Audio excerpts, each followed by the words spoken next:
como ejemplo de valor.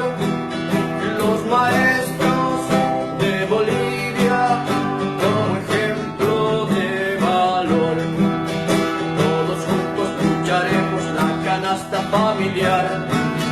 100% jubilación, calidad de educación. 100% jubilación, calidad de educación. Fuerza, fuerza, compañeros, nuestra lucha hasta el final. Nada puede detener nuestra marcha nacional. Nada puede detener nuestra marcha nacional.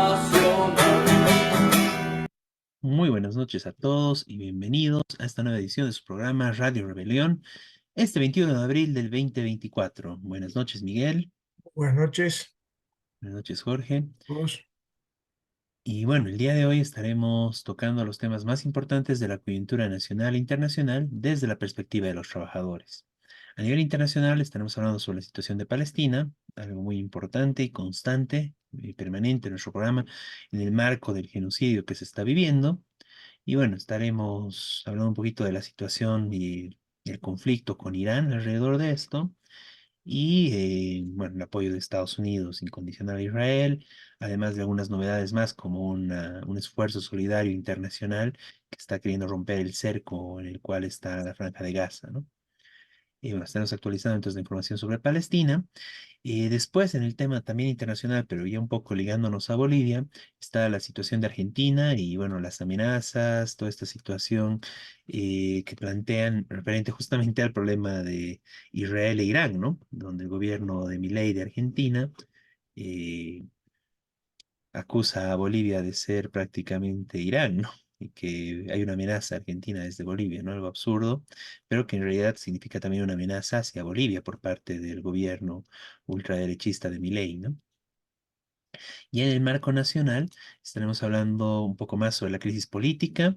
El Tribunal Supremo Electoral no reconoce ni el Congreso de Evo ni el Congreso de Arce dentro del MAS, ¿no? Lo que genera bastante crisis y bueno, ¿qué pasará con esta sigla, con este partido? Bueno, hablaremos un poco de eso en el marco de la crisis general que hay política en el país, ¿no?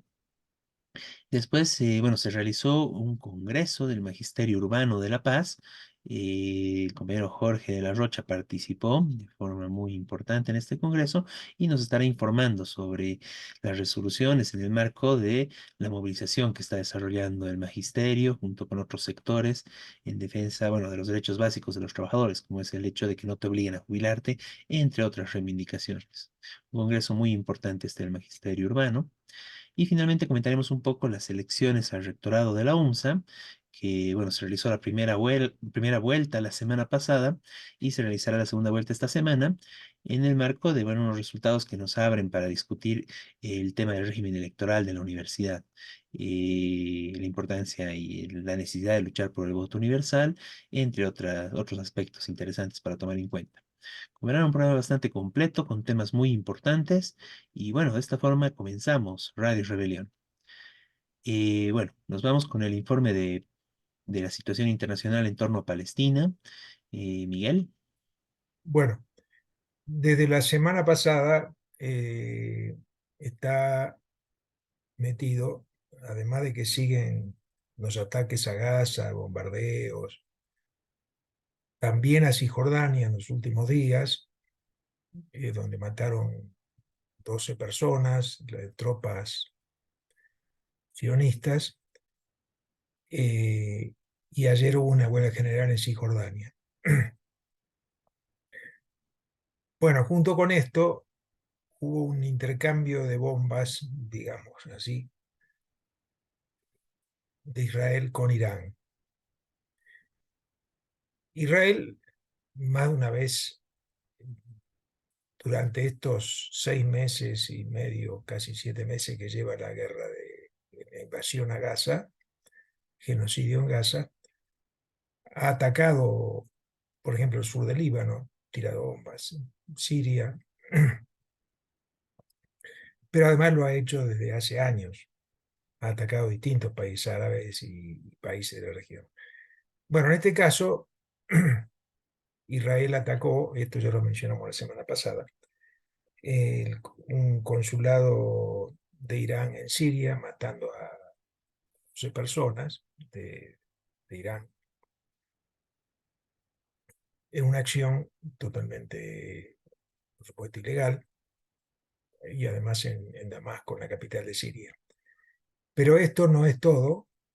Después de eso, Irán respondió con drones sobre Israel. Todavía ahora no se habla, no se sabe de posible de muertos o eso. Irán antes anunció, Irán dijo que era una respuesta a ese bombardeo de Israel. Y hace 2 días Israel bombardeó, tiró unas bombas sobre Irán. Bueno, sobre esto hubo todo tipo de comentarios, todo tipo de especulaciones, desde los que dicen, bueno, viene la Tercera Guerra Mundial. eh, Hay que agregar algunas cosas sobre. Primero, Irán, en su respuesta a Israel, obviamente justificada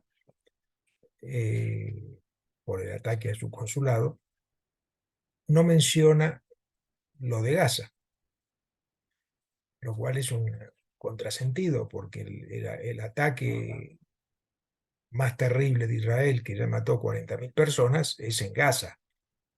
Es decir,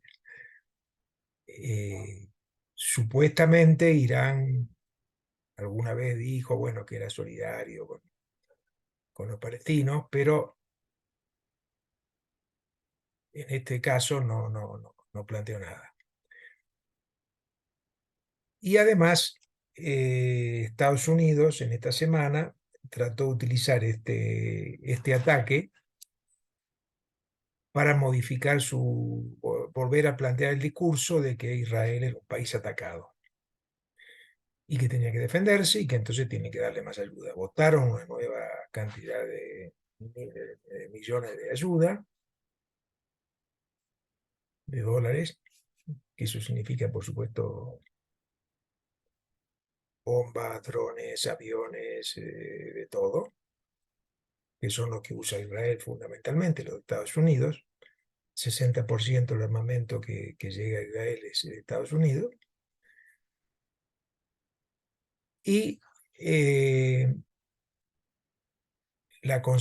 digamos, Estados Unidos trató de utilizar todo esto como diciendo, bueno, Irán está atacando, tenemos que defender a Israel, tenemos que ayudar. Y ayer salió en un diario de Israel una versión que no se sabe bien quién la dijo, pero ellos dicen que viene del gobierno norteamericano, que ahora el gobierno norteamericano autorizó a Israel a atacar por tierra la ciudad de Rafah, que es la ciudad del sur de Gaza, donde están refugiados 1.300.000 personas del resto de Gaza, que tuvieron que escapar del resto de Gaza para estar en la ciudad de Rafah, amontonados en carpa, etc. Es decir, que un ataque por tierra a Rafah sería catastrófico en cantidad de muertos. Estados Unidos está diciendo, no, mejor no ataquen. Israel hasta ahora lo que ha hecho es tirar de vez en cuando bombas, algunas bombas, pero ahora, según ese medio de prensa israelí, lo habrían autorizado a atacar por tierra a Rafah, a cambio de que no siga atacando a Irán. Bueno, como digo, las noticias son diversas, son de todo, desde los que apoyan abiertamente a Israel, justificando este ataque, hasta los que se inventan esto de que viene una tercera guerra mundial, que obviamente hay un conflicto internacional, también está lo de Ucrania que continúa,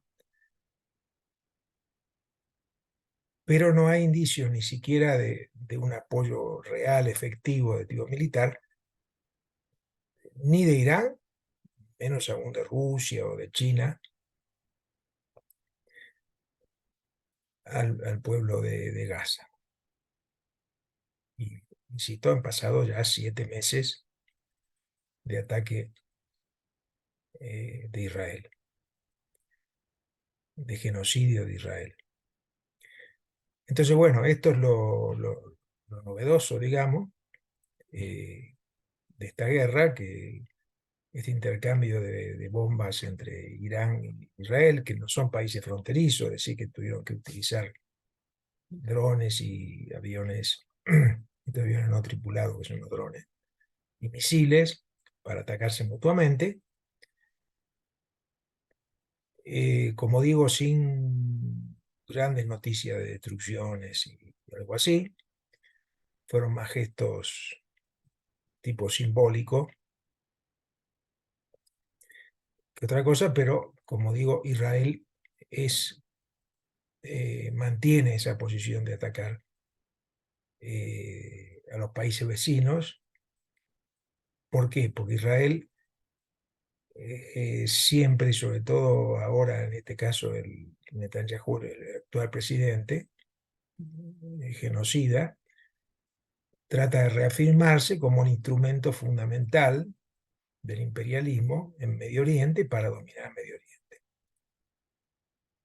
Esto fue en su historia, pero ahora con la crisis todo está en discusión. En Estados Unidos hay una crisis muy grande también, política, y mucho descontento en relación al apoyo a Israel. Hay encuestas que señalan que el 60% de la población norteamericana está en contra del apoyo a Israel. Esto no es poco en un país como Estados Unidos, donde hay confusiones terribles. Bueno, del otro 40% que queda, no se dieron las cifras, pero evidentemente gran parte habrá dicho que no sabe lo que pasa. Es decir, que ese 60% en contra de ayuda a Israel es muy significativo. Mucho más cuando vienen las elecciones. Entonces Biden, por eso utilizó esta semana, toda la semana, para su propaganda que necesitan el apoyo a Israel, porque es atacado por otros países, que es el caso de Irán. Es decir, utilizaron a Irán, que como digo fue un ataque relativamente poco profundo. Ellos avisaron un día antes que iban a tirar las bombas. Israel entonces preparó su defensa. Utilizaron eso como argumento para justificar seguir apoyando a Israel. Bueno, por supuesto, el último elemento que quiero mencionar es el apoyo internacional, popular, que sigue manifestándose y creciendo de distintas maneras. Ayer,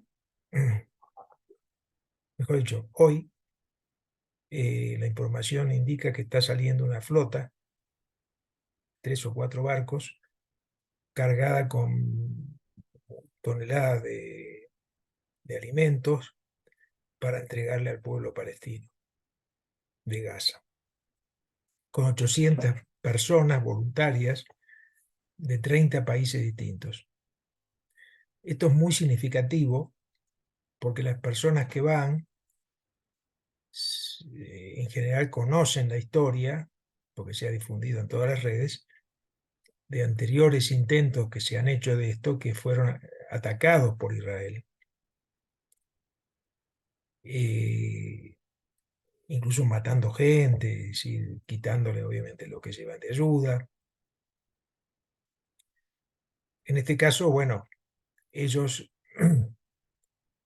conocen ese riesgo, conocen que esto podría suceder. Obviamente no son barcos militares, no son barcos armados. Es son barcos solamente cargados, como digo, de alimentos. Y por supuesto han hecho una declaración llamado a la solidaridad mundial con esta flota de ayuda. Por eso, desde aquí queremos expresar, obviamente, nuestra solidaridad. Eh, Hay también llamados del pueblo palestino, de sindicatos palestinos, del 1 de mayo, a hacer un Día Mundial de Solidaridad con Palestina. Estamos de acuerdo, apoyaríamos. La coordinadora en Cochabamba acordó también, en principio, hacer eso.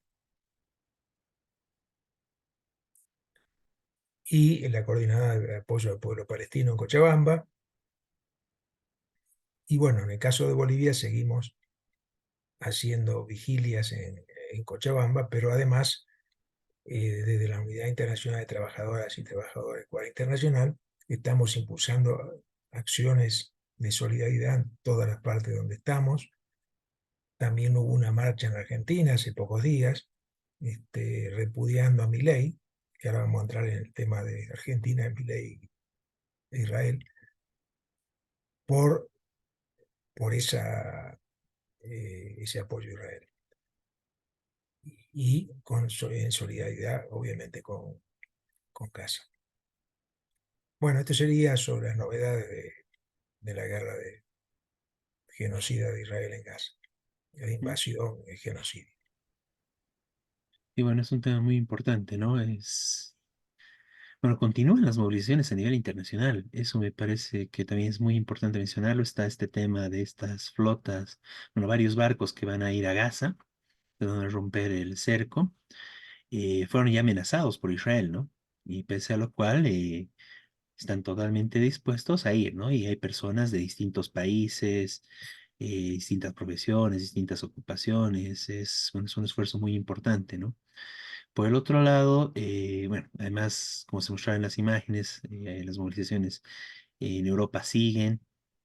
Está lo de Barcelona, bueno, y en Estados Unidos, ¿no? Yo quería resaltar un poco el marco de represión que hay en contra, bueno, de toda la solidaridad palestina, ¿no? En algún anterior programa comentamos cómo en Alemania, de forma brutal, la policía disolvió un congreso a favor de Palestina, ¿no? Con varios activistas de todo tipo, incluidos judíos, ¿no? Y bueno, de forma brutal lo disolvieron, prohibieron el ingreso de personas de otros países relacionadas a este evento a Alemania, como bueno, un caso emblemático fue un exministro griego, ¿no? De Varoufakis, pero entre él otros, ¿no? Es una situación bastante complicada la represión que hay contra la solidaridad palestina.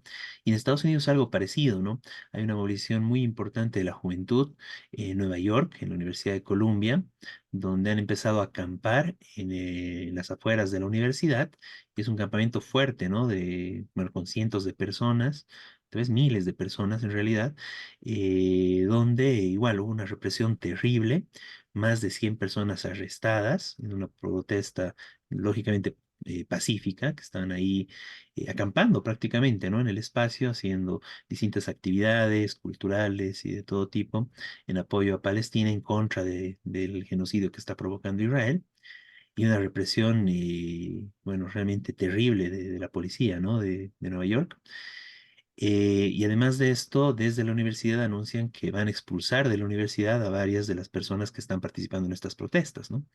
Entonces, realmente es una situación bien complicada en el marco de que a nivel internacional, sobre todo en los países imperialistas, en Estados Unidos, en la mayoría de los países de Europa, hay una política de persecución que avala el genocidio de Israel, ¿no? O sea, tenemos que entender que es una política pro-genocida, ¿no? De los gobiernos de Estados Unidos, Alemania, Inglaterra, Francia, entre otros, que además, bueno, está de la mano de la propaganda que hacen en los medios de comunicación a favor del genocidio, considerando terroristas a los palestinos, a la resistencia, a Hamas, etcétera, y justificando y blanqueando de una u otra forma el genocidio que está realizando Israel, ¿no?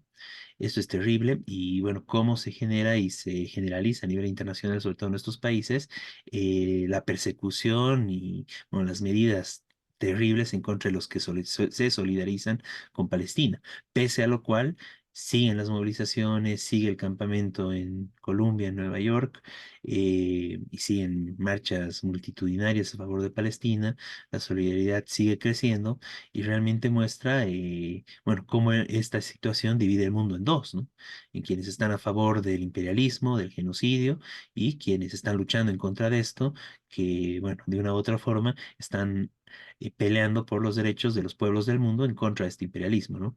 En el caso de Palestina, la forma más dura y cruel es el derecho a existir, ¿no? Al derecho a la vida, el derecho a poder tener una comunidad, porque todo eso es lo que está destruyendo Israel, ¿no? Y en el marco de que continúan los ataques, continúan asesinando personas en la Franja de Gaza, como decías Miguel, también en Cisjordania. Entonces, y bueno, y en los países que colindan con este tema, ¿no? En todo el Oriente Medio, Israel, bueno, tiene una política de ataques constantes de una u otra forma, ¿no? Entonces, bueno, frente a eso, muy importantes estas actividades de apoyo y solidaridad que se realizan semana a semana en Cochabamba y todo el apoyo y la solidaridad desde Radio Rebelión con la lucha del pueblo palestino y en contra de, bueno, todo lo que significa el Estado genocida de Israel. Bueno, y ligado con esto está el siguiente tema de Argentina, ¿no? Sí, eh, obviamente no vamos a tocar otros temas porque Argentina sigue en crisis y sigue la resistencia contra Milei y a ver, se está preparando una huelga general para el 8 de mayo y una marcha el 1 de mayo. Pero más allá de eso, lo que queremos mencionar hoy es el anuncio de la Bullrich, que es una ministra de Milei, digamos, un anuncio oficial, diciendo que Bolivia hizo una alianza con Irán, que hay 700 agentes de Irán en Bolivia y que podrían estar preparando un ataque a Argentina. Eso es bastante delirante. eh, Obviamente también es para justificar el apoyo de Milei a Israel, pero además puede significar también discriminación hacia el pueblo boliviano, si el millón de bolivianos que está migrante en Argentina. La Bullrich en su declaración dice todo un disparate, dice que Bolivia está dando pasaportes, haciendo pasar por bolivianos a gente de Irán para que entre en Argentina. Y bueno, en primer lugar ella ignora que hay un acuerdo hace muchos años entre Argentina y Bolivia, por el cual no se pide pasaporte, simplemente se entra con el documento de identidad. Argentino debe. En el caso de boliviano, entra con su documento de identidad argentina. La Bursi parece que no se enteró del tema. Eh, por supuesto, un iraní sí tendría que tener pasaporte, pero un pasaporte, claro, emitido por Irán, no por Bolivia. Bueno, eh, lo que dice la Bursi es un disparate, pero como digo, puede prestarse a cualquier tipo de maniobra del gobierno de Milei, que es tanto discriminación hacia los bolivianos eh, en Argentina, como para mantener su apoyo a Israel, argumentando que en defensa de Argentina, lo cual es una total idiotez. Milei, lo que sí hay que decir, que sionista fue uno de los primeros, ni bien fue electo, viajó a Israel, fue el primer lugar que fue a apoyar a Israel el año pasado, cuando había empezado ya la invasión. Eh, Obviamente en Argentina hay empresas fuertes, empresas sionistas, de propiedad judía, eh, y bueno, deben tener alguna forma de soborno con Milei, pero más allá de esto es una política, ¿no?, de ultraderecha, que no es solo en Argentina, pero en Argentina es quizá uno de los países que más descaradamente apoya a Israel. Y hasta Estados Unidos le hace una crítica, dice, bueno, no invadan esto, no hagan esto, no hagan lo otro. Europa, votaron en el Consejo de Seguridad, Europa, sí, Francia, Gran Bretaña, que están apoyando a Israel, por supuesto. Pero digo, votaron, por ejemplo, porque haya un cese del fuego. Bueno, Argentina, el gobierno de Milei no hace la menor crítica a Israel, dice solamente que Israel es un país atacado por terroristas y entonces hay que defenderlo. Entonces el gobierno más descaradamente pro-sionista que existe. Antes hubo una manifestación la semana pasada, organizada por el Frente de Izquierda y los Trabajadores Unidad, eh, denunciando a Milei y este apoyo a Israel, exigiendo que cese este apoyo, que cese todo tipo de relación con Israel.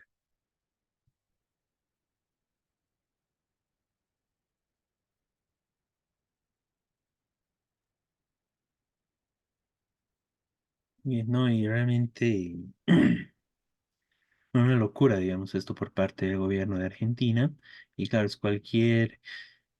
Hay un poco, ¿no? Ese tema de tratar de encubrir, digamos, y de tratar de desviar la atención hacia cualquier otro tema, ¿no? Y este es un tema, bueno, que no tiene sentido, pero que es como cuidado con Bolivia, algo así, ¿no?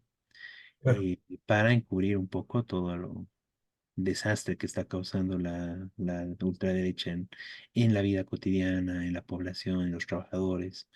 Y bueno, ¿no? Entonces, bueno, eso y bueno, se preparan movilizaciones para los siguientes días en contra de este gobierno, ¿no? Entonces, todo el apoyo a los compañeros de Argentina que se siguen movilizando. Bien,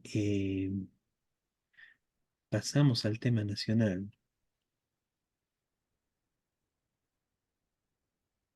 Ok, bueno, en el tema nacional, bueno, ahí teníamos. En el tema nacional, bueno, la principal novedad a nivel de la crisis política es que el Tribunal Supremo Electoral no reconoce, bueno, y lo han invitado para que pueda supervisar los congresos, sí, que tanto el ala evista como el ala arcista han convocado. En el caso de la gente de Arce lo estaban convocando para un congreso del MAS en el Alto. En el caso del sector de Evo Morales, convocan al congreso en el Chapare, ¿no? Directamente. Entonces, realmente, bueno, el Tribunal Supremo Electoral está jugando ahí y no reconoce ninguno. Y en realidad el MAS actualmente tiene un ultimátum de que tiene que realizar su congreso. Bueno, tiene que estar la convocatoria para el congreso hasta el día de mañana, ¿no? El 22 de abril del 2024. Entonces están con ese plazo que también les puso el Tribunal Supremo. Entonces, bueno, habrá que ver qué estará pasando por detrás, qué negociaciones habrá también con el Tribunal Supremo Electoral, qué les estarán pidiendo, porque en este momento prácticamente de ellos depende quién se queda con la sigla. Hasta el momento en general el que tiene mayor peso es el gobierno de Arce como presidente y su ala, pero bueno, ahí seguramente habrá todo tipo de movimientos. Ha empezado a circular también por las redes esta propuesta de García Linera de que haya la candidatura de Andrónico y del Castillo, ¿no?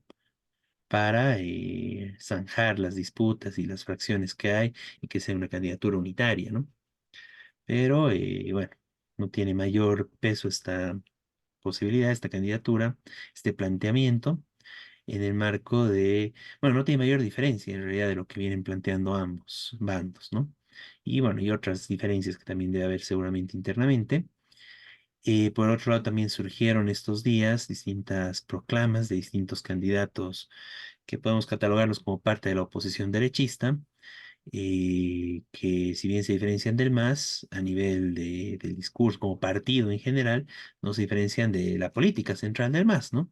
No dicen nada respecto a, y no solo del MAS, ¿no? Sino de la oposición de derecha en general, ¿no? De los partidos actualmente legales en el país, que es el pleno respeto al latifundio, a la oligarquía terrateniente en general, ¿no? Y la agroindustria exportadora subvencionada por el Estado, que paga casi nada de impuestos y que se queda con un tremendo botín desde las subvenciones, las exportaciones y bueno, todos los apoyos que tiene del Estado para que se enriquezca una oligarquía parasitaria en el oriente boliviano.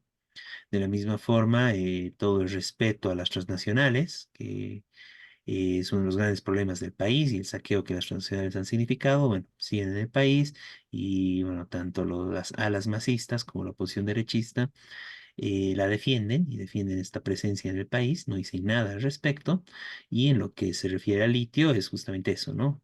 Ver cómo traer más transnacionales para que saquen el país aprovechando, bueno, este recurso que hay en el país. Y claro, seguramente ahí solo piensan quedarse con una tajada, incluso probablemente solo para sus bolsillos, ¿no? En detrimento de las necesidades del pueblo boliviano en general, ¿no?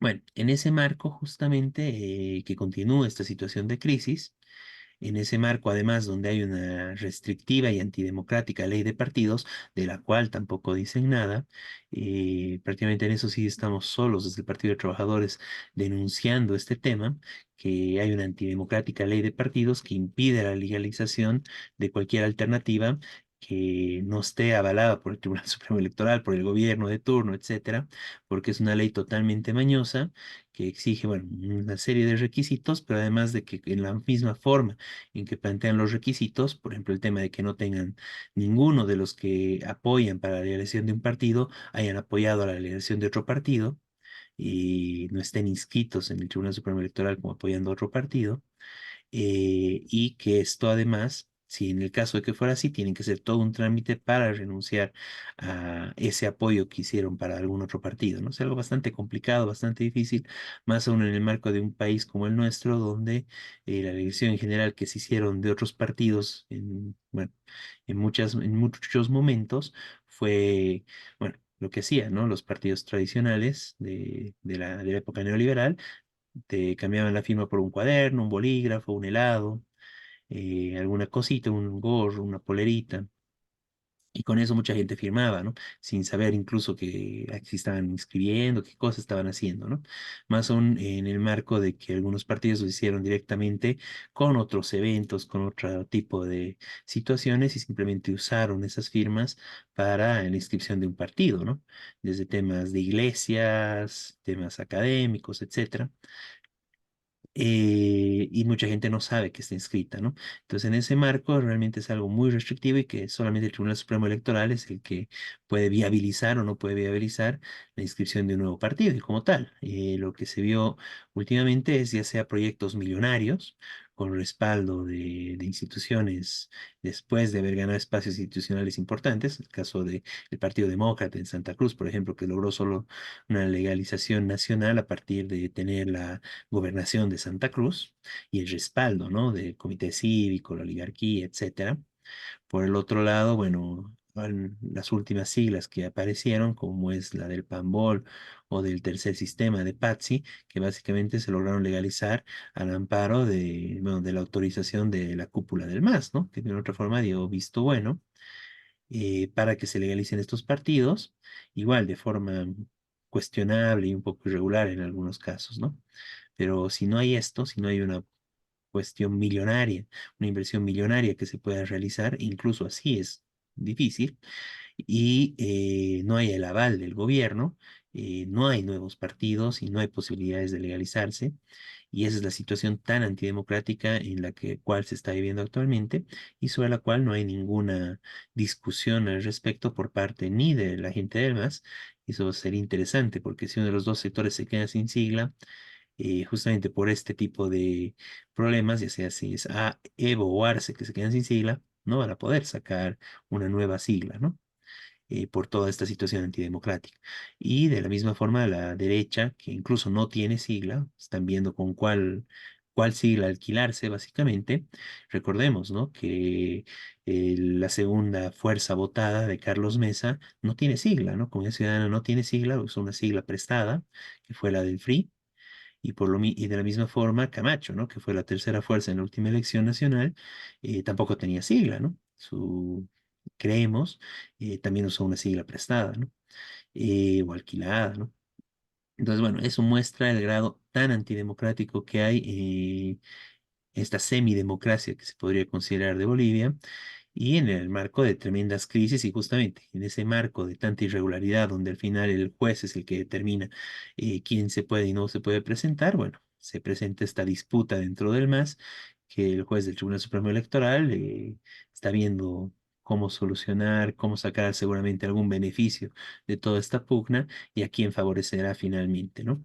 En ese marco y en toda esa situación es urgente, necesario y justamente un llamado que hacemos a todos los que escuchan este programa y además en general a todos los compañeros, todos los luchadores, luchadoras, los trabajadores que se están movilizando de distintos sectores, de magisterio que se está movilizando, hay una movilización importante de trabajadores municipales, la juventud, las mujeres, los que defienden los temas medioambientales, los pueblos originarios, bueno, unirnos, discutir y tratar de plantear una alternativa propia que no responda a los intereses ni de la oligarquía terrateniente, ni de las transnacionales, ni de ninguno de los distintos partidos que conforman este orden actual, ni el MAS ni la oposición derechista, y que realmente plantee una alternativa desde el pueblo trabajador para solucionar todos estos problemas: salud, educación, el tema de la economía, el empleo, la destrucción del medio ambiente,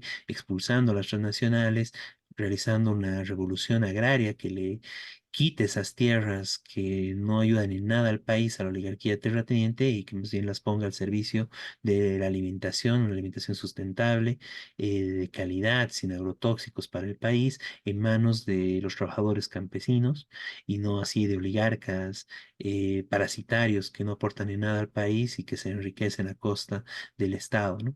Bueno, ese tipo de alternativa es la que necesitamos y es la alternativa que planteamos desde el Partido de los Trabajadores en la perspectiva de una amplia unidad que permita levantar y construir una alternativa de este tipo, ¿no?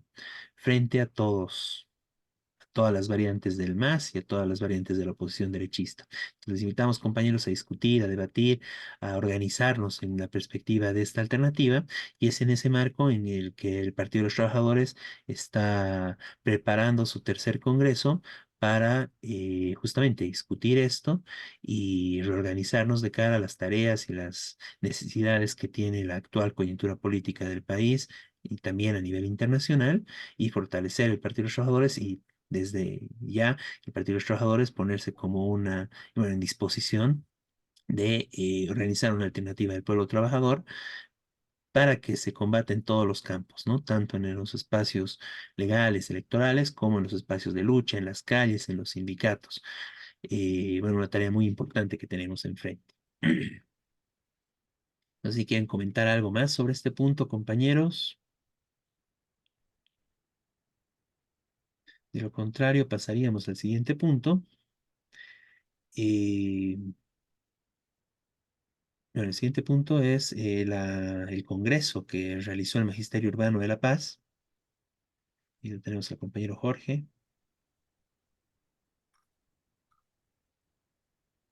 Tienes la palabra, Jorge. Gracias. Un ratito, quiero ver. Bueno,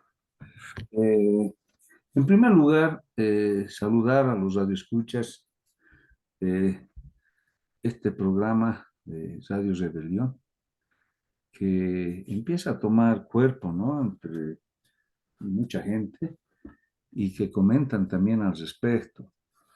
Bueno, quiero decir que evidentemente se ha realizado el 12º Congreso Ordinario de la Federación de Trabajadores de Educación Urbana de La Paz, después de que el día lunes se hizo una conferencia nacional del magisterio Y esa Conferencia Nacional del Magisterio ha hecho un informe sobre las negociaciones que ha tenido con el nuevo ministro de Educación y nos han indicado que este nuevo ministro es más testarudo que el anterior, que no, dice no a todo y que además se encapricha en decir no y que no piensa otorgar ninguna reivindicación prácticamente al magisterio urbano.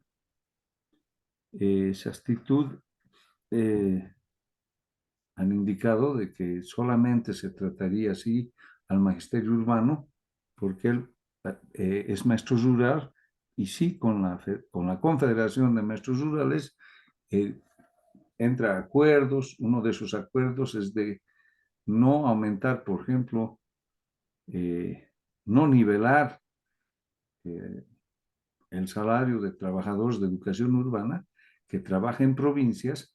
Hay colegios que en el mismo colegio es urbano y rural, y los rurales ganan 20% más que los urbanos, pero los urbanos plantean de que deberían ganar igual porque están en las mismas condiciones de lejanía, etcétera, pero han entrado en un acuerdo con la Confederación de Rurales de que no se toca el aumento o el bono que se plantea a nivel urbano, por ejemplo, ¿no? Pese a que en la ley dice que la educación es única, etcétera, tiene preferencia por el magisterio rural. Bueno, de todos modos, esa Conferencia Nacional del Magisterio ha determinado una gran marcha que va a comenzar, una gran movilización en realidad, ¿no? Que va a comenzar el día de mañana, lunes, y ya están aquí delegados de las 31 federaciones que componen la Confederación de Maestros Urbanos. La gran marcha nacional entonces comienza a la 1 de la tarde con una plataforma de lucha concreta que es contra la jubilación obligatoria, por una jubilación con el 100%, por el incremento salarial y estabilidad laboral. Eso de estabilidad laboral le llega al magisterio porque resulta que están cerrando algunos colegios donde, según el ministerio, tienen pocos alumnos y entonces empiezan por ejemplo, si hay un colegio que tiene 15 alumnos en el paralelo A, 15 alumnos en el paralelo B, entonces lo juntan para que tengan 30 y se cierra un paralelo y prácticamente hay profesores despedidos y que en ese sentido no gozan de estabilidad laboral. Y esto ya está ocurriendo sobre todo en el área dispersa o en el área rural, como quieran llamar, porque los docentes tenemos la obligación de hacer el año de provincia para estar inscritos en el escalafón nacional. Y entonces, como están haciendo esto, prácticamente perjudican a muchos docentes que reducen sus horas de trabajo. Lo mínimo de un docente es 72 horas. El que trabaja menos, y como se le cierran cursos, es posible que trabaje menos horas, ya no le sirve como año de antigüedad. Entonces yo conozco compañeros que incluso aquí en La Paz están solo con, producto de estos casos, están solo con 36 horas, etcétera, y es un atentado a la estabilidad laboral. Porque además sabemos por las leyes de trabajo que si te reducen el salario, prácticamente te están despidiendo. Aunque nosotros tenemos nuestra propia ley, pero en algún modo similares consideramos que es un despido.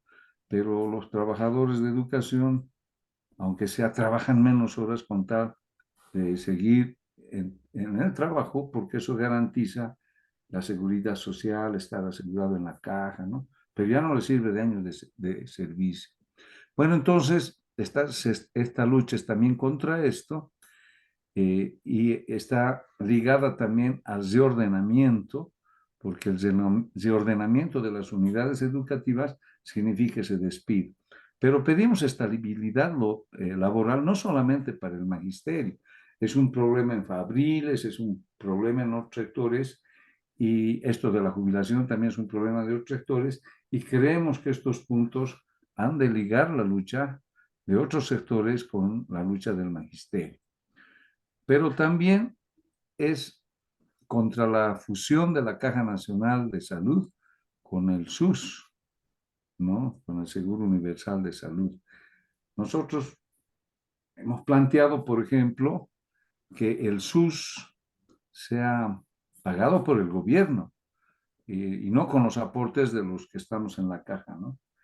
Y entonces, si se va a fusionar, que pague pues el gobierno. Hasta ahora tiene una deuda a la Caja Nacional por el SUS el gobierno, que no sé a cuánto asciende y que sabemos que nunca habría pagado, o se ha pagado, es muy poco en algunas ciudades, ¿no? Bueno, por una mejor atención de la caja además, ¿no?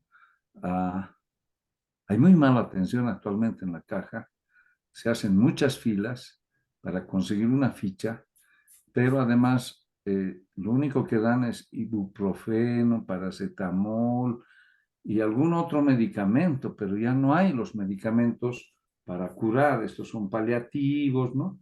Y si te enfermas de algo, necesitas una ficha para que te hagan una ecografía, tardas 2 meses, 3 meses para que te atiendan, ¿no? Porque tienes que esperar tu turno. Muchos colegas han muerto sin haber logrado acceder a su ficha porque la atención es así, ¿no? Tienes que ser por orden y bueno, si estás con un puñal en la espalda, a lo mejor te mueres antes de que te atiendan, ¿no? Más o menos es una caricatura de lo que digo. Entonces, pero también estamos planteando el ascenso automático que está en nuestro escalafón. ¿Qué significa el ascenso automático?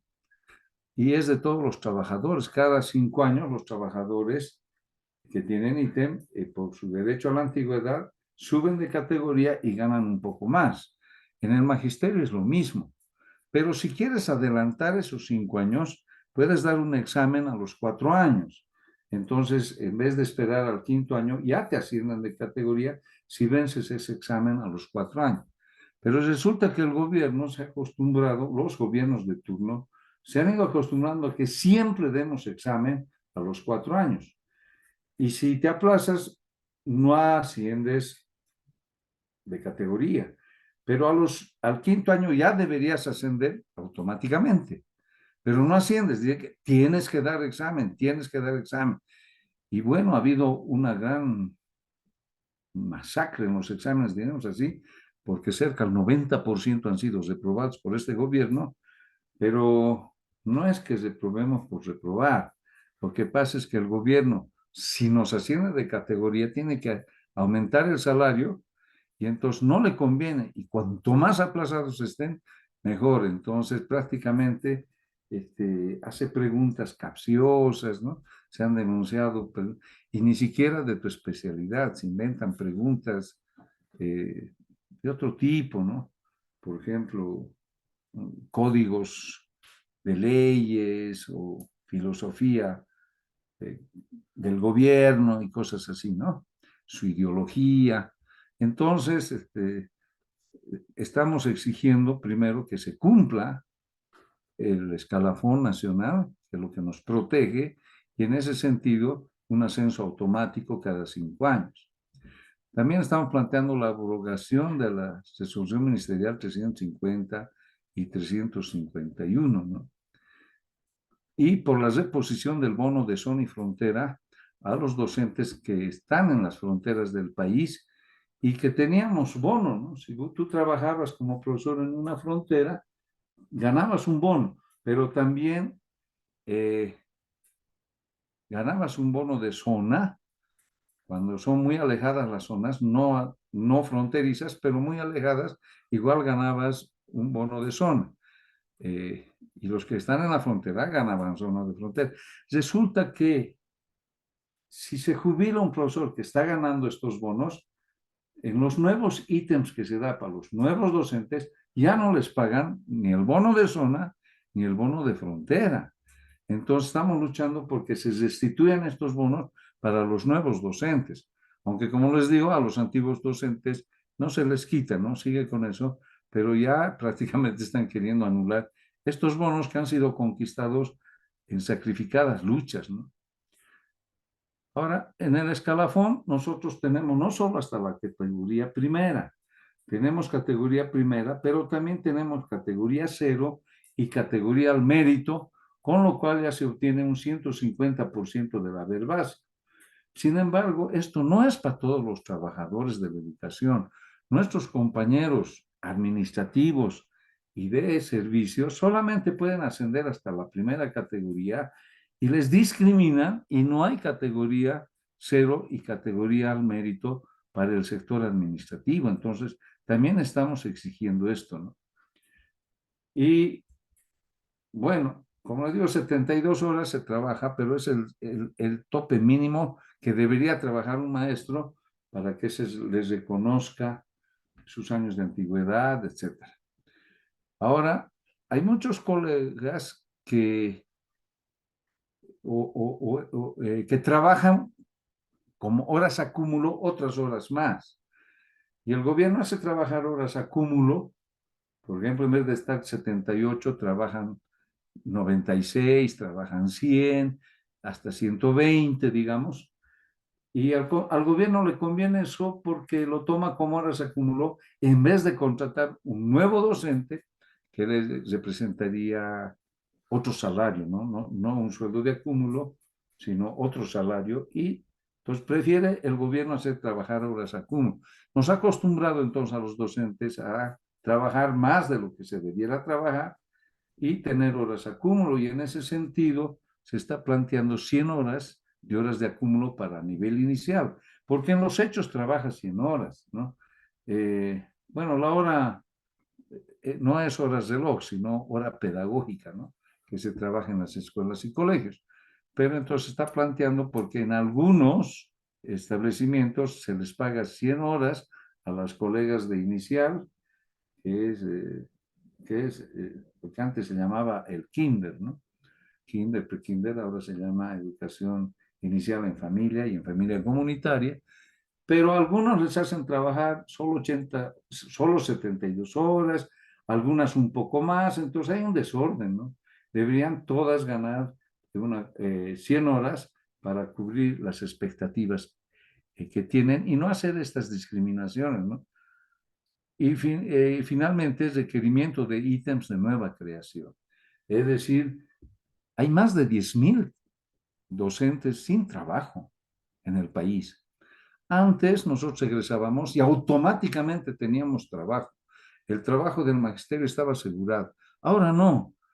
Pese a que han egresado menos en las normales porque han cerrado carreras, sale un maestro y si no consigue trabajo, ni en provincias ni en nada, se queda sin trabajo.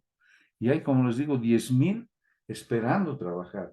Y entonces estamos planteando el requerimiento de ítems de nueva creación, que significa crear nuevos espacios de trabajo en provincias y en las ciudades, etc.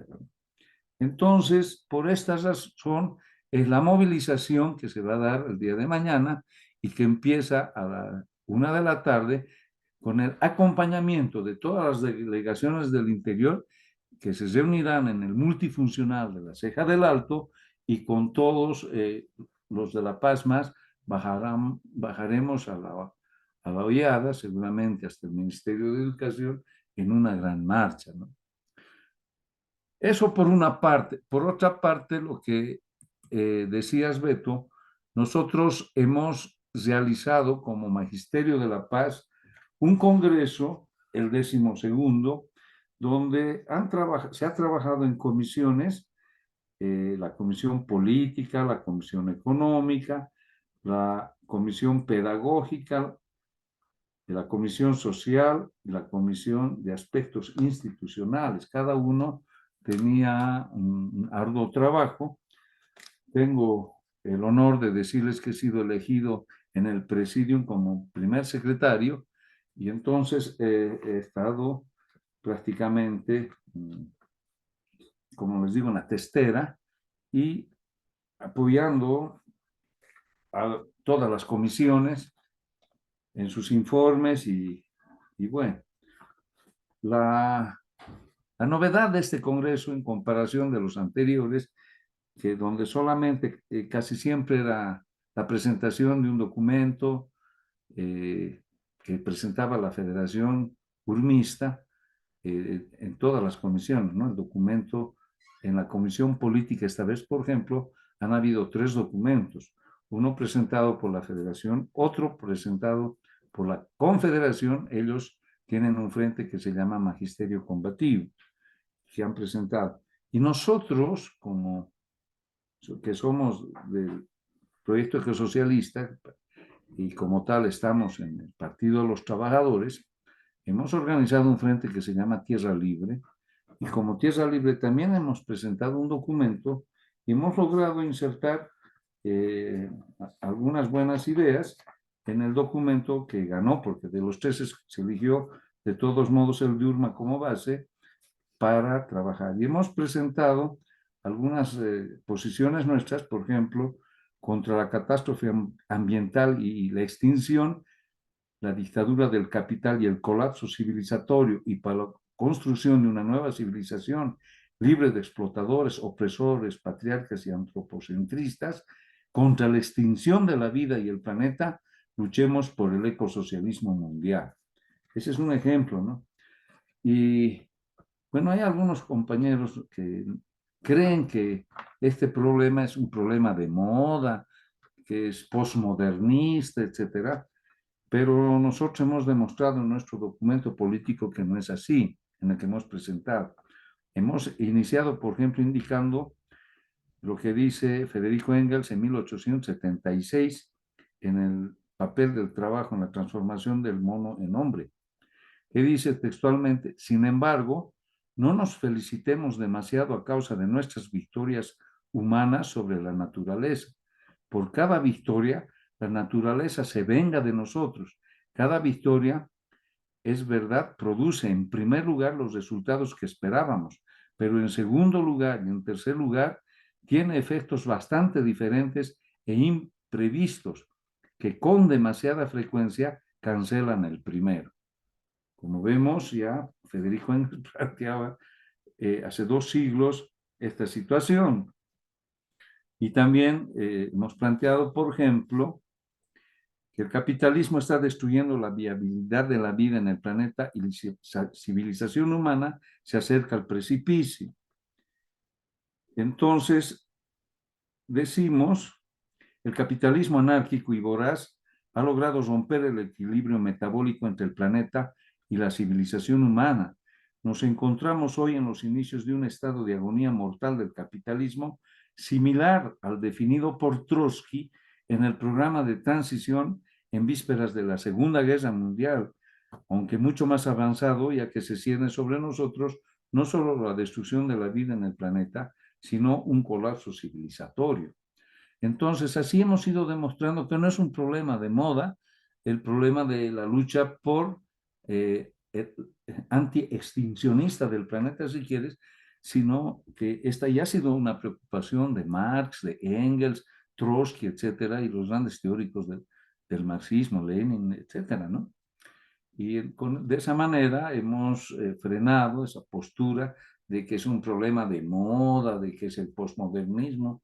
No, hay que planificar. Eso es lo que plantea el ecosocialismo. Planificamos la lucha contra la extinción y la lucha contra el capitalismo, que es el principal depredador. Entonces, hemos tenido mucha simpatía y nos están exigiendo muchos maestros que están de acuerdo con nuestra línea de que hagamos un frente también para terciar en las elecciones que serán prácticamente ya pronto, en mayo, y que, porque el 6 de junio tiene que haber una nueva directiva de la federación. Bueno, estamos en eso, veremos si podemos alcanzar, porque se necesita como 70 miembros para hacer un frente, unos 60 para la paz y otros una veintena para el ALPA, así. Entonces se necesita mucho, hay que hacer mucho esfuerzo, pero lo que nos interesa a nosotros es hacer una corriente y de esa corriente poder también, eh, digamos, imprimir las ideas que tenemos como Partido de los Trabajadores, porque en nuestro documento se ha recuperado mucho de lo que se dice en el último número de Rebelión, que es el periódico del Partido de los Trabajadores. Ha sido muy útil para nosotros esto y bueno, esto es lo que podría informar. Estamos en plena movilización y ahora no solamente a nivel de La Paz, sino a nivel nacional. Como ha sido el miércoles inaugurado el Congreso, jueves, viernes y sábado, hemos tenido 3 días, no me he enterado en qué han quedado los aliados de lucha que teníamos. Sabíamos que los médicos entraron a unas mesas de negociación con el gobierno. Hasta el jueves tenían que resolver su lucha. No estoy muy enterado de esto, pero sí sé que los mineros de Colquiri han solicitado entrar a esas negociaciones porque ellos tampoco están de acuerdo con la jubilación a los 65 años de manera prácticamente obligada, porque no es ninguna garantía que los médicos te hagan un análisis psicológico y van a decir, no, este ya no sirve, o que si le ven a alguien un poco, digamos, con características ya no tan de capacidad, también lo van a discriminar y le van a decir que se jubilen. Pero hay maestros con discapacidad. Tengo yo un colega que está en silla de ruedas y que es ciego en mi colegio y sin embargo él trabaja y no se lo excluye. Entonces, no queremos que los jubilen a estos maestros tan meritorios, porque sería también ir contra la discriminación, ¿no? Por algún aspecto físico. Nosotros sí queremos jubilarnos y lo vamos a hacer con gusto. Jubilación quiere decir, viene de jubileo y jubileo es alegría, pero no podemos en las condiciones que el gobierno nos da. Entonces, por eso la lucha por la jubilación con el 100%, que además la teníamos, no es que ahora estamos inventando, la teníamos y nos las han quitado, ¿no? Entonces, y solamente las Fuerzas Armadas ha quedado con este tipo de jubilación. Entonces, esta es nuestra lucha, compañeros, y bueno, esta semana va a ser de muchas movilizaciones y para la próxima semana también puedo hacer un resumen para que vean en qué está la lucha del magisterio urbano junto con otros sectores. Eso sería, Beto. Muchas gracias, Jorge. Un informe bastante completo, en verdad, tanto del Congreso como la situación en general del magisterio, ¿no? Eh, una cosa que me parece importante señalar, ¿no? Con este tema de las horas que tú planteaste, es, no, para la gente que no es parte del magisterio, ¿no? En general, el tema de bueno, está el tema de las horas de acúmulo, como decías tú, que básicamente tienen que trabajar por fuera de la carga horaria que están establecidos muchos profesores, ¿no? Además, hay en ese marco igual horas que trabajan ad honorem, ¿no? Porque no hay en las distintas unidades educativas y bueno, por presión de los padres y también por voluntad de los mismos profesores para salvar a los estudiantes, para garantizar que los estudiantes puedan tener la educación, porque si no ¿en qué quedaría? Me pregunto, ¿no? Pues prácticamente se tendrían que cerrar cursos o directamente no pasarían alguna materia, cosas de ese tipo, ¿no? Bueno, para salvar esto, los profesores también dan materias ad honorem, ¿no? Así es. Viéndolas, etcétera, ¿no? Y el otro tema en general, porque claro, muchos dicen trabajan poco tiempo, ¿no? Solo trabajan en la mañana o en la tarde, ¿no? Pero eso no es cierto, porque en realidad, aparte del tiempo que está el docente en el aula, tiene que estar preparando las clases, tiene que estar corrigiendo los trabajos, corrigiendo las carpetas, corrigiendo los exámenes, preparando los exámenes, preparando el material en general, que además va cambiando constantemente, actualizándose, estudiando. Entonces, es por eso que en realidad bueno, es un abuso que no se paguen las horas tal cual son, como deben ser, pero además que claro, el gobierno se agarra de eso para presionar a los padres, a distintos sectores, en el marco de la precariedad que se vive también en el país, donde pues es necesario decirlo, ¿no? En Bolivia es normal que la gente trabaje 12, 14 horas en el comercio, como transporte, etcétera, ¿no? Algo que debería estar sancionado, que no es correcto según, bueno, según la Ley General del Trabajo, etcétera, pero la gente tiene que hacerlo porque no le queda otra para sobrevivir, ¿no?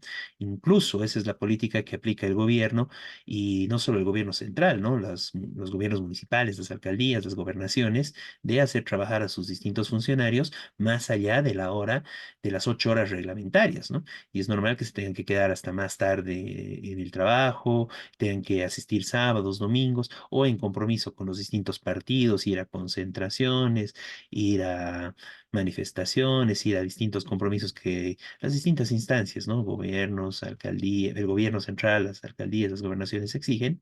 Entonces es en ese marco que dicen, ah, no, es que los maestros no están trabajando tanto como otros sectores, ¿no? Y quieren precarizar de la misma forma a los maestros, ¿no? Que además del trabajo que ya tienen bastante sobrecargado, que el gobierno fue metiendo una serie de cosas más, llenar distintos registros, informes, etcétera, quieren hacerles trabajar más tiempo, ¿no? En el marco de una precarización general que se está dando en el país, ¿no? Entonces, en ese marco que es correcto rechazar todo esto, ¿no?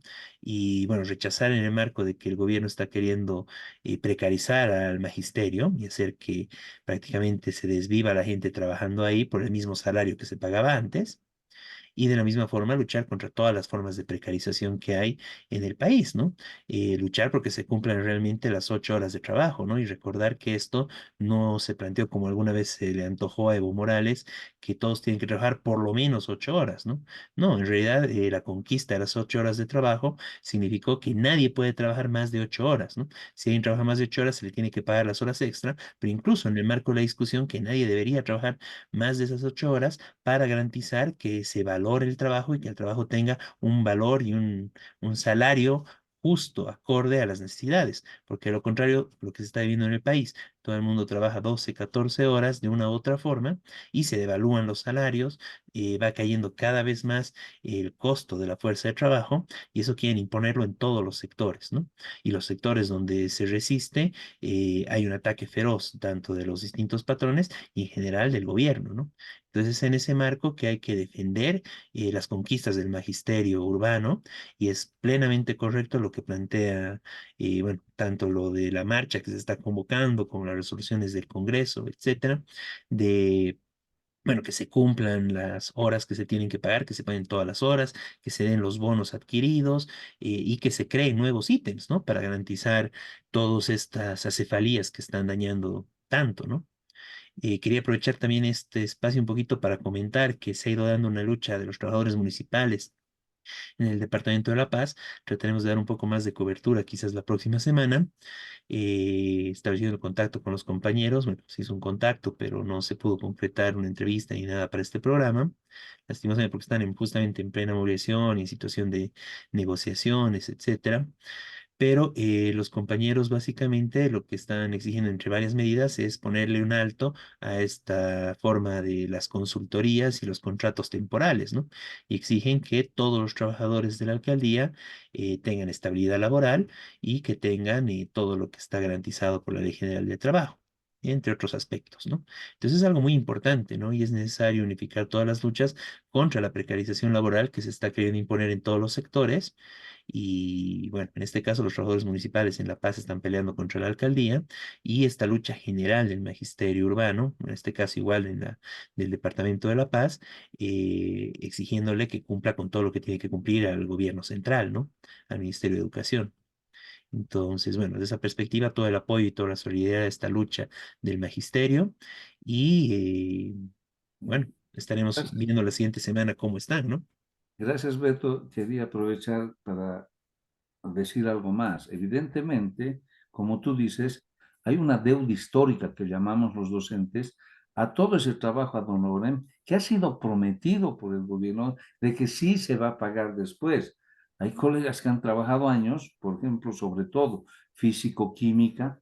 Los profesores de física tienen una carga horaria y les hacen trabajar más de esa carga horaria y les prometen que van a recibir compensación, o sea, que se les va a pagar, pero no se les paga, es una deuda histórica y que se está acumulando por años, ¿no? Se ha conseguido el año pasado sí se ha conseguido en esas marchas que un número de horas determinadas, ¿no? Creo que eran, por decir algo, 20.000 para todo el país. Sin embargo, la deuda histórica era más o menos de 80.000. Por decir algo, no tengo exactamente los números, pero nos sigue debiendo históricamente. Y como tú dices, si en un colegio, por decir, sobre todo esto ocurre en provincias, ¿no? No hay profesor de inglés, por decir. Entonces, al de matemática, alguien, a ver, ¿quién puede inglés? Eh, pues generalmente a los más nuevitos, ¿no? Tiene que dar inglés, aunque no sepa. Pero eso que tiene que dar inglés ya es ad honorem, porque él ha ido con una carga horaria y entonces los directores, todo, ¿no? Derecho de piso, tienen nomás que trabajar y de esa manera nuevamente se generan horas históricas de deuda, ¿no? Ah, y que son ad honorem al último instancia, porque después tienen que retornar y ya nunca le van a pagar seguramente esa deuda a algún profesor que después abandona el lugar, vuelve a La Paz o se acerca un poco más, una provincia más cercana, prácticamente esas deudas eh, quedan al olvido, ¿no? Pero también algunos padres o algunas personas no entienden y nos dicen, el magisterio trabaja mitad de tiempo, ¿no? No trabaja en la tarde y además que tiene vacación. Pero como tú has dicho muy bien, claro, la mitad de tiempo es en clases, pero la otra mitad prepara temas, prepara exámenes, los corrige, los trabajos, etcétera. Pero también reclaman, pero tienen vacación. Esto de la vacación, si no hubiera, prácticamente nos suicidaríamos los maestros. No es un regalo de ningún gobierno. A nivel mundial, el descanso pedagógico no es para los maestros, sobre todo es para el estudiante, porque los estudiantes no aguantan tanto tiempo en aulas, etcétera, ¿no? Antes de que hayan colegios, la educación era de otro tipo, con la naturaleza, en contacto con la vida, pero encerrarlos en aula produce mucho daño psicológico. En este momento hay muchos autistas, hay muchos, ¿cómo te digo? Que tienen nostalgias, que tienen varias cosas, ¿no? Que el colegio, por el modo como está la educación, cada vez hay más estudiantes que necesitan el descanso pedagógico.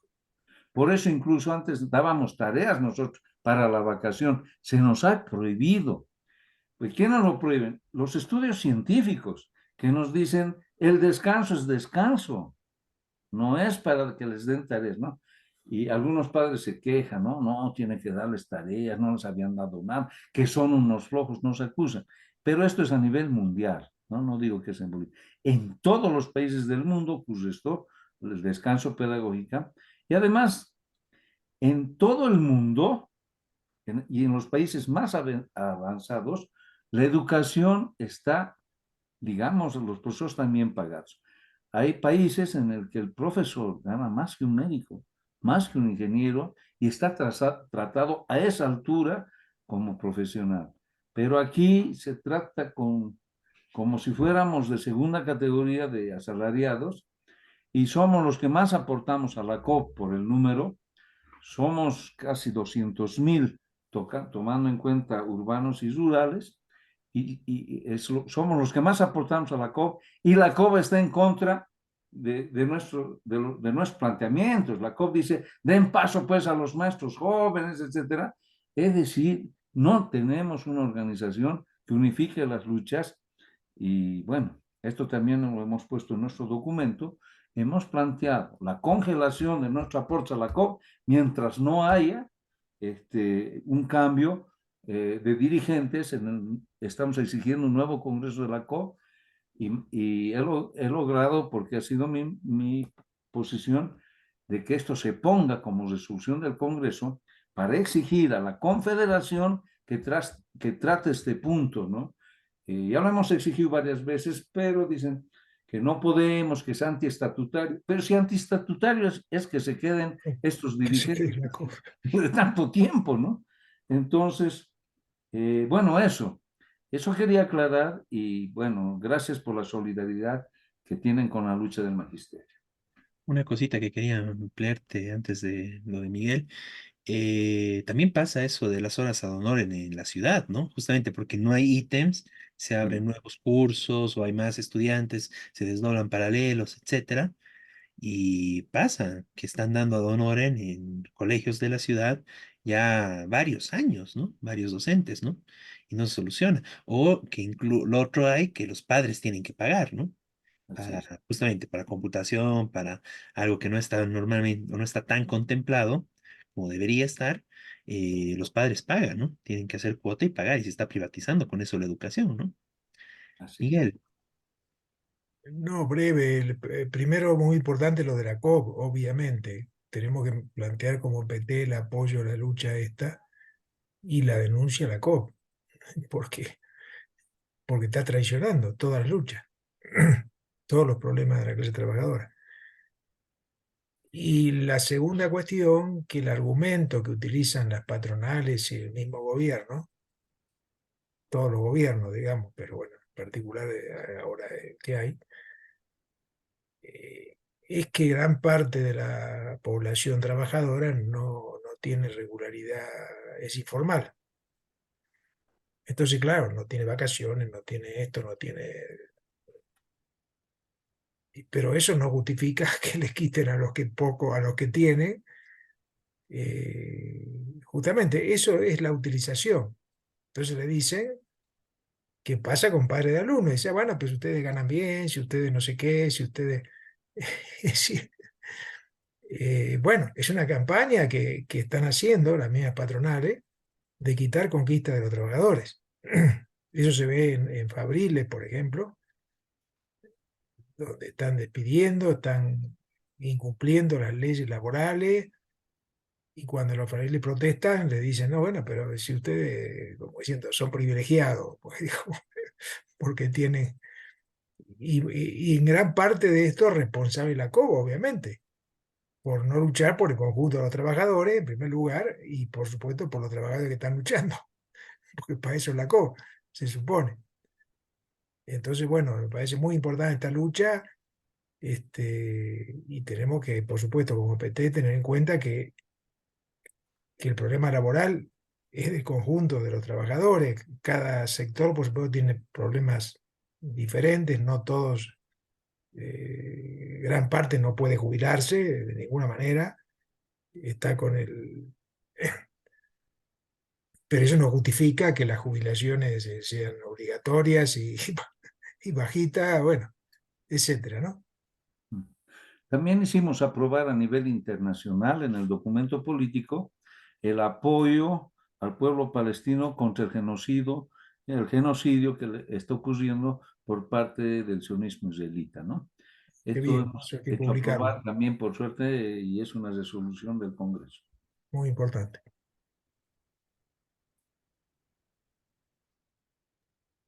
sí, muy importante eso. Bien, entonces ratificamos nuestro apoyo a la lucha del magisterio. Y bueno, vamos a pasar al siguiente punto, ¿verdad? Sí, está. Ok, muchas gracias, Jorge. Bueno, en un punto breve, ¿no? Vamos a hablar un poco de las elecciones en la UNSA. Mm, bueno, el tema central en estas elecciones, justamente visto los resultados, lo más llamativo e interesante es de que nuevamente se abre la discusión sobre el voto universal, ¿no? Que es algo muy importante y volverlo a discutir, ¿no? Lo que sucede y que llamó la atención a muchas personas es, bueno, es justamente a partir de los resultados, por qué se dan de esta forma las elecciones. Y es una lucha de bastante tiempo, ¿no? A nivel nacional, cuyo mejor, bueno, el mayor avance que hubo fue en UPEA, donde está establecido el voto universal, donde el voto para elección de autoridades, el voto de un estudiante vale igual que el voto de un docente. En algunas otras universidades lo que habían logrado era establecer que para que una autoridad sea electa tiene que ganar tanto en docentes como en estudiantes, ¿no? algo que en algunos casos es beneficioso, pero en otros no, ¿no? Lo interesante en estas elecciones es, como podemos ver en esta gráfica, la gran diferencia que hay entre la votación estudiantil y la votación docente, ¿no? En este caso, la posición más conservadora se vio expresada en el Frente 100% UNSA del candidato Heredia, que podemos ver acá que a nivel de docentes tiene el 43,44% de votos, mientras que a nivel de estudiantes tiene la mitad de eso, ¿no? 22%, ¿no? Y el Frente, bueno, que son los dos que están pasando a segunda vuelta, este de Heredia y el Frente MAU de María Eugenia García, como candidata a rectora, la actual bueno, la saliente vicerrectora, que ya dejó el cargo, tuvo 45% de votación estudiantil y a nivel de docentes 31%, ¿no? Entonces es una diferencia bastante grande. Y además el tema de que a nivel de la votación estudiantil, bueno, Mau es la primera fuerza, la segunda fuerza es Insurgentes con 27,45% y después de tercero recién está Heredia con el 22%, ¿no? Es una votación interesante porque en el caso de que hubiera habido un voto universal, no hubiera habido necesidad de una segunda vuelta y hubiera ganado de entrada este Frente Mau, que de una u otra forma está expresando a nivel estudiantil esta necesidad de renovación, de cambio, transformación, contra una gestión de Heredia que estuvo marcada en gran medida por el autoritarismo, ¿no? En distintos niveles, ¿no? Y bueno, de ahí las denuncias de corrupción, etcétera. Justamente parte de estas denuncias de corrupción y algo que tiene que ver con esto fue algo que salió bastante, se viralizó por las redes sociales. Bueno, dos cosas, ¿no? Uno, el tema de, tal vez inferior, el tema de que insultó y dijo una serie de barbaridades en contra de los estudiantes, Heredia, algo que se discute si es cierto o no, no es cierto, un audio que circuló. Pero algo que sí es cierto fue que hicieron, como parte de la campaña de Heredia, antes de que deje el rectorado, unos diplomados para los docentes. Y bueno, tenemos conocimiento de que un diplomado tiene que durar, bueno, aproximadamente en el país duran 4, alguno que otro 3 meses de estudios, se tiene que presentar trabajos, etcétera. Tiene que haber una modalidad de titulación del diplomado, que en general es por lo menos una monografía o una tesina que se tiene que presentar. Pues bueno, en este caso, la campaña de Heredia empezó con bueno, terminó su rectorado y empezó su campaña con los dos, dándoles a los docentes un curso gratuito para los docentes de la UNSA, que fue en una semana, ¿no? Se extendió una semana más, una cosa así, pero no duró ni mitad de mes y al cual les dieron un título de diplomado, o eso es lo que se ofreció, ¿no? Y parece que se cumplió, ¿no? Bueno, hubo esa denuncia muy fuerte y bueno, nada casual que justamente haya una votación tan fuerte de los docentes que por lo general siempre reflejan una situación mayoritariamente más conservadora, ¿no? Siempre hay excepciones, siempre hay docentes buenos y luchadores, pero como estamento en general tienden a ser un estamento mucho más susceptible de la cooptación y de la prebenda, ¿no? Porque son menos en general y porque tienen, bueno, varios privilegios que pueden acrecentarse en el marco de tener autoridades afines a ellos, ¿no? Y entre los privilegios y las razones por las que hay tanto peso de los docentes en las universidades del sistema, y en este caso en particular en la UNSA, es justamente por el voto ponderado, ¿no? Donde se calculó que en estas elecciones son casi 20 votos, 17 y un poco más, de votos estudiantiles que valía cada voto docente, ¿no? Bueno, entonces es necesario realmente volver a abrir esta discusión. Estas elecciones en general hicieron que los estudiantes empiecen a cuestionar, o sea, si tuvimos una victoria tan grande a nivel estudiantil, ¿cómo es posible que los docentes puedan transformar y evitar una victoria clara en primera vuelta del Frente Mau y forzar una segunda vuelta? Y hay que ver en qué queda esta segunda vuelta, ¿no? Imagínense que logre justamente a partir del voto ponderado que tiene mucha mayor fuerza el candidato Heredia, imponerse como rector en contra de una mayoría estudiantil que votó en su contra, ¿no? Y votó por otra alternativa.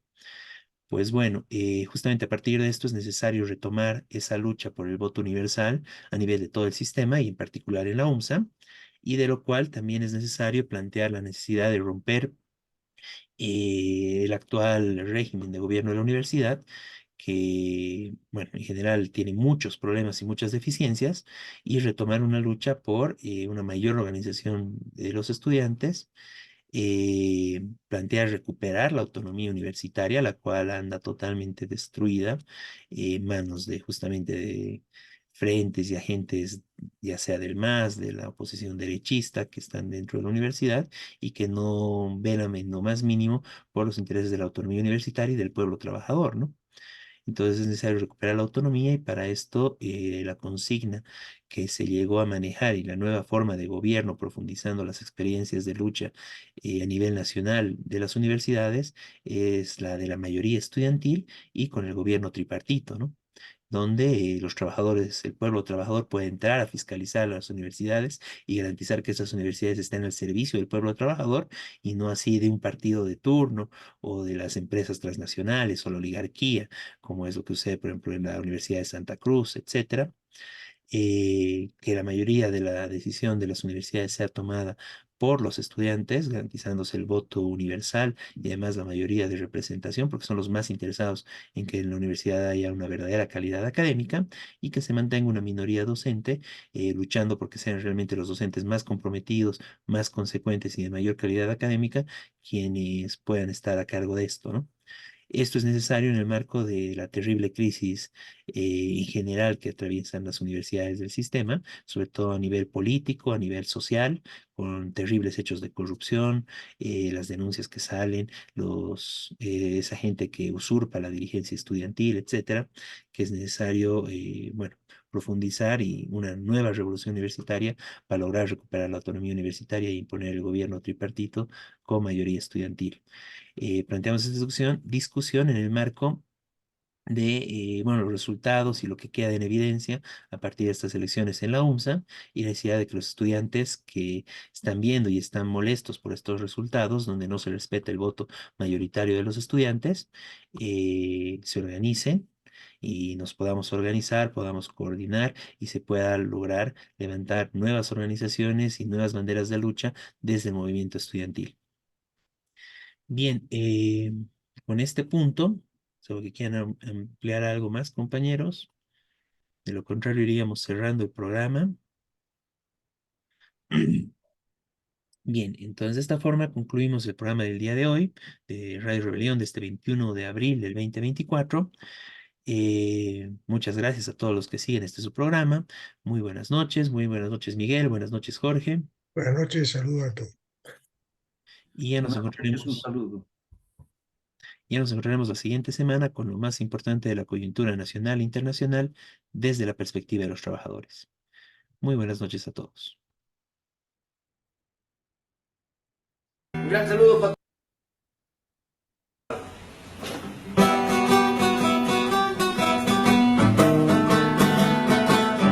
desde oriente y occidente de los valles marchan ya.